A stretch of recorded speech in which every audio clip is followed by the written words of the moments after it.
Hello and what is going on everyone? Hope you're all doing well. It's Scape here and today I have episode 8 of our Stack from Scratch series.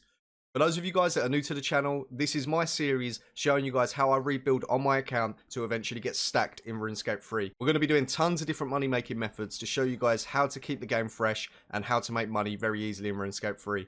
The whole point of this series is to educate you guys on how to do certain bosses with certain gear, showing you how to do them before, after and during each of the upgrades that you're going to pick up on your account, showing you how much every single upgrade in the game changes bosses and the dynamics of each fight that you do. We'll be covering rotations, money per hour, all of that juicy stuff. So if this is something that you're interested in and you haven't started seeing the series already, I'd recommend going straight back to episode 1 and catching us from the beginning to see how we truly get stacked from scratch. There's a ton of new guys that have come over to the channel in the past few days, and only 21.3% of you guys are subscribed. So if you are enjoying the content, please subscribe to the channel so you don't miss out on any future guides or episodes that we have for you. It really is going to be a blast and I want to grow this with you guys together. So I'm currently in the process of making a player-owned farm guide for you guys to show you how to make some easy money with your player-owned farm, because it is very confusing and a lot of you guys out there do not know it. But in terms of this series, one thing that I'm actually going to start doing is growing adolescent dragons. In order to make profit from this, you don't actually need to have a breeding pair. All you need to do is buy dragon eggs off the Grand Exchange, put them in your pens, let them grow to adolescent, and then take them out and simply sell them on for a profit. You can buy them in the Grand Exchange for approximately 250k each at the moment.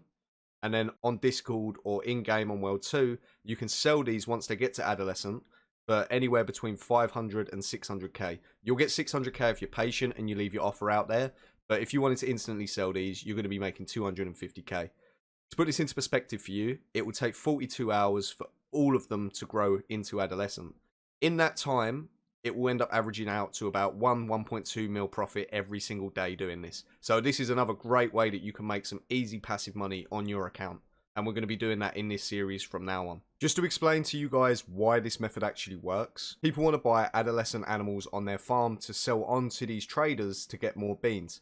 The reason that people want beans is to gain XP in the farming skill or unlock some certain upgrades to their farm. One way that you can ensure that your animals never actually grow past the adolescent stage is to go to the farmer's market at Granny Potterington and you want to purchase some farm hands using beans. As I said, you can get beans by selling animals to the traders. Once you obtain the beans, you can then purchase whichever farmhand you need. For the dragons and large pens specifically, you're going to need the ogres, and these will cost you 3.5 thousand beans each. Every time they prevent an animal growing past adolescent, they will use 10 more beans. So you do need some beans to continually do this, but if you continue your farming and do it properly, you're going to have a massive surplus of beans towards the end.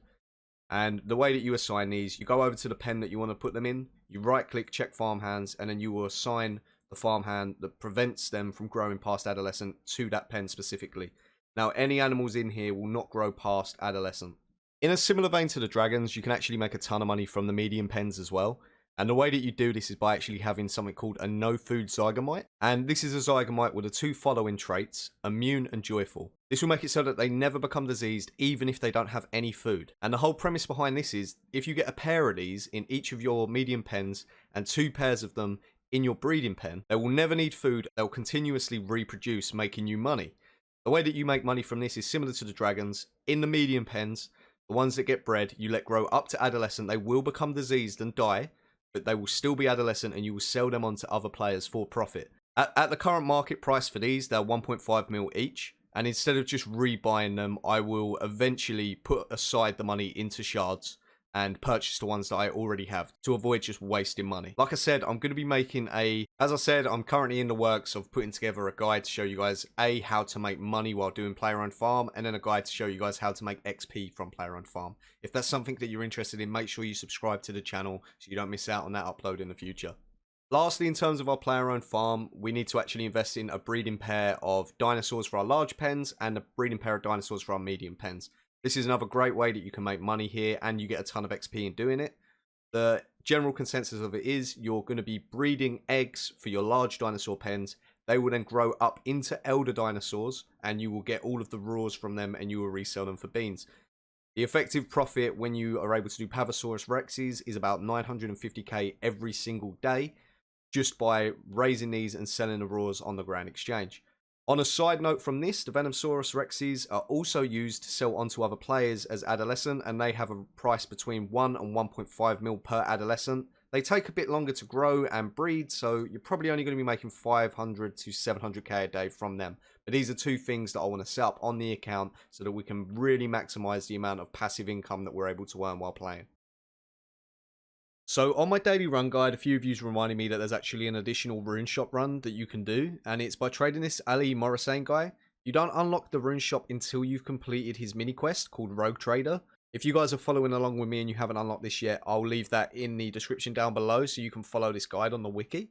And then once you've completed that, you actually need to talk to this guy and you need to ask him to look at his selection of runes, and you need to open up a large casket of runes. In order to do this, you will need to basically do Sudoku, but for Runescape, using runes instead of numbers. So once you've done that, you unlock a permanent stash of runes. So we just spent about 200k and we made 460k, and it's just an extra 200k that you can make every single day with little to no effort. So I definitely recommend anyone out there who hasn't done the mini quest to unlock that, Rogue Trader, to do that as soon as possible so you can make even more money on your daily runs. So 6 of my dragons have just finished growing into Adolescent. What I'd recommend you do from here, you can either keep them until the price is somewhere you are willing to sell them. If you are to wait for the distractions and diversion week where you get double beans, you can sell these for like 700k each. But if you did want to sell them now, you would get anywhere between 500 and 550k for them, which is still a nice bit of profit on your dragons. I'm personally going to be keeping these in the bank, and I'm going to put a new set of baby dragon eggs in here, and we'll continue growing these up into Adolescent, and over time we'll see how much profit we're able to make from this. So now it's time to actually talk about the goals that I'm going to be having on my account at this very specific moment in time. I'm currently looking to really invest my time into doing Slayer, and I want to see how much money we can make on our account from doing Slayer to get ourselves some important gear upgrades for bossing. I want to get ourselves a set of range gear, and I want to get ourselves a set of mage gear. That is the goal on the account at the moment, so that if you guys are following this, you will be able to have each of the combat styles to do whatever you want within the game. So the current goal that I've got at the moment, in line with our Slayer goal, is actually to get ourselves a set of mage gear so that we can do some legacy barraging on tasks. This will increase the overall efficiency of my Ripper Demon, Moss Golem, and Nightmare Creatures on task. If none of you guys have checked out my videos already showing you how you can make an absolute ton of profit from all 3 of them creatures, I'll put them on screen now. But as I said, my goal is to get our account up to scratch to do them methods. Basically, as a general consensus, we're going to want to get ourselves a set of tier 80 mage armor, and we're going to want to get ourselves at least a Noxious staff. An Inquisitor staff isn't too expensive, so that is not out of the realm of possibilities. But the current goal on our account is to get ourselves a tier 90 magic weapon in the form of a Noxious staff and a set of Virtus / Serum robes, so that we can do Slayer a lot more efficiently and a lot more chill on our account as well. Melee is great for Slayer, but you'll tend to find that it isn't actually the best for every single task. Yes, it's great. You don't use any money using your trimmed masterwork, and it's pretty much AFK for the most part because you have the access to the Vampirism Scrimshaw. That being said, it's not always the most optimal way of doing Slayer. A lot of tasks become a lot more optimal when you start unlocking Coroming on your abilities. For example, Abyssal Demons are a lot faster if you use magic opposed to melee. So that's why we're going down the path of upgrading to magic gear on the series at the moment. So the first task that we're going to be doing is a Nightmare Creature task. It's a great task to do on your account to just make some easy money if you roll that Nightmare Gauntlet drop. Their regular loot is actually pretty good as well, because the soul runes and that they drop add up to a ton. You can also go to this safe spot right here. If you set your cannon up pretty much anywhere in the room, it will aggro all of the nightmares that it can. And as you stand in this corner here, they should all lure up into a safe spot and allow you to just kill them freely without taking any damage. The Lanicae's Spear, like, the accuracy is really bad against these, so I'd recommend not using it and using the Scythe instead. It may change if you have the tier 99 melee prayer. Hopefully we get ourselves a set of Nightmare Gauntlets. It's a 1 in 2k with just over 2,000 Nightmare Creature kills. We've got 2,140. And if we can get ourselves a set of Nightmare Gauntlets, that's going to give us a massive boost to our cash stack and make this grind overall a whole lot faster. So there we go, that's the task done. Unfortunately, we didn't get any Nightmare Gloves. I'll go grab another task and hopefully we can get some more of these so we can have a good chance of getting ourselves a pair. So we've got ourselves a Moss Golem task. I'm going to try kill these using the cannon method and have them all on me at once. I'm going to be perfectly honest with you, this is going to be painful and you are going to have to eat a lot of food. But that being said, it's another one of them tasks where we can get ourselves a big ticket item. So if we get ourselves these Cinderbane gloves, it's going to look so good in the bank and we're going to make a ton of profit. So here's the setup that I'm going to try this out with.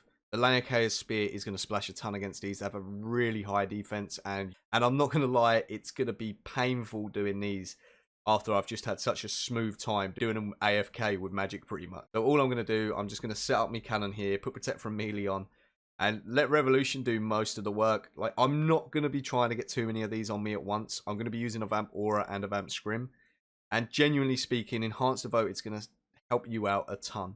If you can get Enhanced Devoted and Devoted on your same set of gear, that'll be fine. But that's not really optimal for bossing, so I'm not going to make any changes on that front. We're just going to go with Enhanced Devoted and see how it goes. Hopefully, this won't be as bad as I think, and we should be able to do the full task in one trip. I'll show you guys at the end of the task, show you how much food we've used, and let you know how it's gone. So 20 kills in, and to be honest with you, we've only used about 3 pieces of food. This is one of them tasks where you'll find it either goes incredibly well and they don't do any damage to you whatsoever, and then bam, all of a sudden you're dead. So I'm not surprised with that whatsoever. Like I said, the accuracy with the spear it's horrendous. We've got 75% accuracy, 74% accuracy against these guys. So make sure you use your scythe if you have it. All right, so we've got 3 left on the task, and we had to go into the yak a little bit, but it's not as bad as I thought it would have ended up being.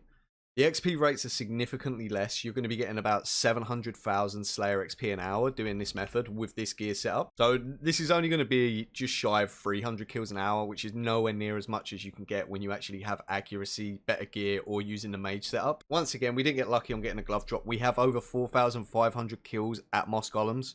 So with 3 times the drop rate without seeing one yet. Hopefully we can get one at some point in the series to really bump up the cash stack. So we've just finished up doing 10 of them. I'm not expecting to make money. I'm literally here just for the Slayer VRP tickets. I'll be happy with 5 because it doesn't actually take long at all. So from 10 of them, wasn't actually too bad.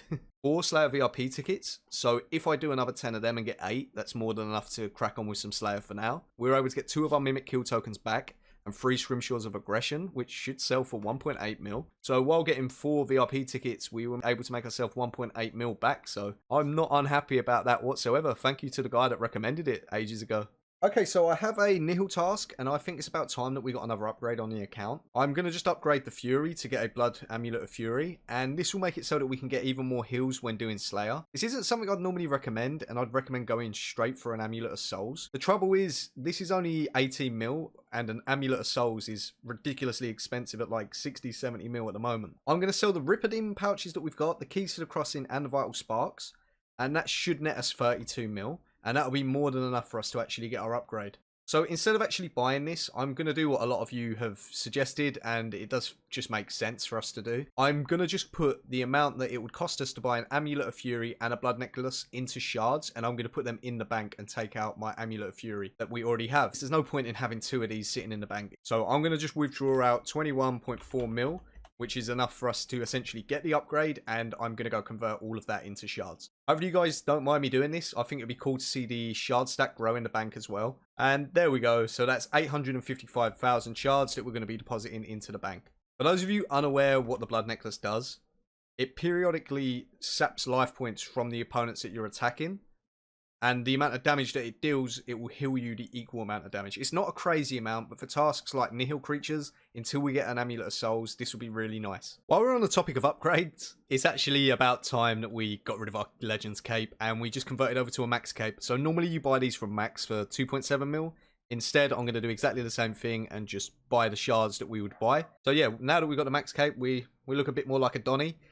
I'm going to be completely honest, the colour scheme may have to change. I don't remember how long ago I've set it to these colours, but they're the most hideous things I've ever seen. And in terms of our range gear, the other changes that we realistically need to get, we need to get some perked armour, and we will probably get a set of Morrigans and upgrade it to Superior and use that for now. If not, we'll get a set of Serenic. And then the other big upgrade is a pair of Fleeting Boots. For those of you that don't know, because they ain't said in game anywhere, Fleeting Boots increase your accuracy when using Rapid Fire by 10%, as well as letting you move while using Rapid Fire, so they're really nice. So they're probably 2 of the next upgrades that we're going to be getting for range, and maybe a main hand glaive. I've not decided yet. It all depends on the content that we want to be doing, and melee's pretty strong, so we will most likely be using that in most of the places that we go. So just finished up that Nihil task. That took about 30 minutes for a max task of 110, which isn't too bad, to be honest.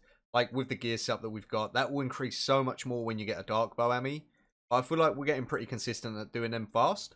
So in regular loot, we were able to make ourselves 1.6 mil. We was able to get 180k in coins. And if we take a look at Shadow Nihils, we're able to get ourselves 13, which is about 3.5 mil. Same minus 300k because of the cost it takes to make them. We made ourselves 5 mil in about 13 minutes, which is absolutely insane. So realistically, we've just paid off a quarter of our blood necklace upgrade already. The thing is, I want to try to show you guys that there are loads and loads of different methods to make money in this game. And it's all about making sure you have a nice diverse portfolio of different money makers that you enjoy doing, so that you can overall not get burnt out of the game and carry on progressing towards your goals.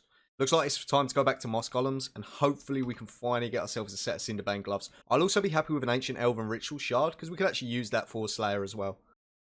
While it isn't going to make the biggest difference, it will help slightly us having our Blood Amulet of Fury, just so that we have to eat less often. Also, another thing that I've got to do on the account relatively soon, I'm running ridiculously low on Elder Overloads. I have about 5 left, so I'm going to want to stockpile on these pretty soon. It's always annoying having to make overloads. You've just got to really appreciate how much they actually increase your kills an hour. They're well worth using. So while I'm here just doing this task, I thought I'd talk to you guys about the direction of what I want to do on the channel. So when it comes to this series, a really great thing that we can do is obviously stream it. It will be a lot more interactive, and I can really show you guys the progress that we're making as we play and progress through our accounts together. I'm going to be completely honest with you. It's not something I'm going to be doing right now, but it will be something I'd like to delve into in the future, where I can just stream me playing, stream the series, and then do that alongside making the videos on the channel. Realistically, if I am going to start streaming, I will be streaming over on Twitch. So if you guys did want to follow me in advance, my Twitch link will be in the description down below. The whole point of the channel is to make guides and provide content for you guys that you guys want to see. So at the very specific moment in time, obviously we're focusing on this series, and I'm going to try and get some guides out for you guys. I just want to know what kind of guides you guys want to see. Obviously, there is a limiting factor of time, and I can't make every single guide at once. But if there's any guides that you really want to see that you feel like ain't already out there, or you want my spin on them, let me know in the comment section down below, and I'll add it to my list of guides that you guys have all wanted to see already. I do have a big list of things that I do want to get out for you guys. For example, player-owned farm guides, DPS tutorials, like showing you guys how to improve at PVM. All of that stuff will come in the future. It's just making sure that the content is right and not rushed. So yeah, if you've got any videos that you would like to see on the channel, please let me know in the comment section down below. Finally, we've got ourselves a drop. So that's the Ancient Elven Ritual Shard that I kind of just jinxed myself for. Obviously, the gloves would have been a lot nicer, but that is 15 mil that we've saved, so we don't have to buy one of these. And this is great for our Slayer grind. For those of you that don't know what this actually does, it's the equivalent of an enhanced Excalibur, but for prayer. So every time you click this, it will regenerate 37% of your prayer points over 30 seconds. And you can use this infinitely every 5 minutes. So yeah, that's a great drop to get on the account. It's a 1 in 1,500, and that's about 15 mil. So yeah, that's great to see. And to be honest with you, we've still got 84 left, so we might even get something else. Oh, nice. We actually caught a soul for one of the Moss Golems. I don't think these would be very good in your dungeon. Like, there's no point in really doing them there, because you might as well just do them here. But yeah, that's nice to have. We actually need that for the Slayer log. So that's another one of them down on the quote-unquote Pokedex. So the base loot at Moss Golem's never anything too special. Like, we made 867k. That will just pay for the overload doses, the supplies, all of that good stuff. But like we said, the true profit comes from the gloves and the Ancient Elven Ritual Shards. So from that task, we were able to make ourselves 15.9 mil, which I'm happy with. We've already paid off for our amulet upgrade, so I'm really chuffed with that. And we also now have a Corrupted Workers task, so I'm going to go AFK them. So that was an eventful task. We're able to get ourselves 4 keys to the crossing, a Corrupted Gem, which is actually a pretty rare drop. This on release of these was ridiculously expensive because it's used to upgrade your Slayer helm. Unfortunately now it's only 140k. And then we got 1.5 mil from 9 Vital Sparks. And yeah, so from that task in total, we were able to make ourselves 5 mil. We got a hard clue. We also got 2 more souls for our dungeon.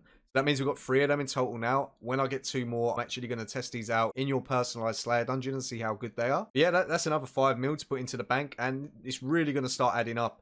So that's all I've got for you guys for this episode. Thank you all for watching. Hope you're all doing well. And as always, if you're enjoying this series, make sure to smash the like button down below. Feel free to subscribe to the channel if you haven't already, because we're going to be pumping out the content for you guys, and you ain't going to want to miss out what I've got for you guys in store. Any feedback's always appreciated in the comment section down below. So if you've got any feedback on how to improve the channel, anything you'd like to see, any guides that you want me to make, let me know in the comment section down below so we can grow and truly make this experience good for everyone. Thank you all for watching.